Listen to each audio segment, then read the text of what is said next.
మాజీ శాసనసభ్యుడు మొన్న గన్నవరంలో వైఎస్ఆర్సీపీ అభ్యర్థిగా పోటీ చేసి ఓటమి పాలైనటువంటి వల్లభనేని వంశీని ఈరోజు ఉదయం తెల్లారుజామున బహుశా 6 గంటలకో 5 గంటలకో హైదరాబాదులో వారిని అరెస్ట్ చేసినట్టుగా మీడియా ద్వారా మాకు సమాచారం అందింది. ఆ తరువాత వారు అసలు ఎందుకు అరెస్ట్ చేశారో మాకు అర్థం కాలేదు. కారణం ఏంటంటే ఆయన ఒక కేసులోనూ 2 కేసుల్లోనూ ముద్దాయిగా ఉన్నారు.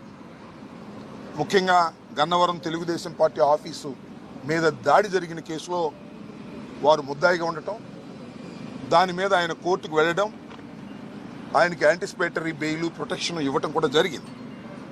కాబట్టి ఆయన అరెస్ట్ చేసినటువంటి అవకాశం లేదనే అభిప్రాయం మాకుంది.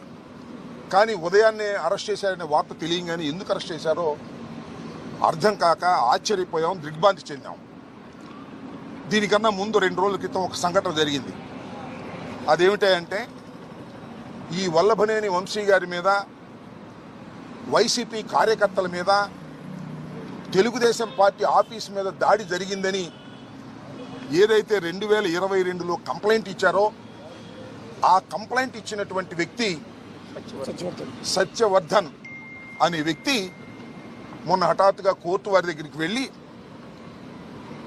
పబ్లిక్ కోర్టులో మ్యాజిస్ట్రేట్ ముందు ఆయన ప్రాసిక్యూషన్ చెప్పేదంతా అబద్ధమని, తానిచ్చిన కంప్లైంట్ అది కంప్లైంట్ రూపంలో ఇవ్వలేదని, కేవలం ఏదో సాక్షి సంతకం పెట్టమంటే నేను వెళ్ళాని, వెళితే వారేదో రాసుకుని సంతకం పెట్టారనే విషయాన్ని గౌరవ న్యాయస్థానం ముందు చెప్పారు.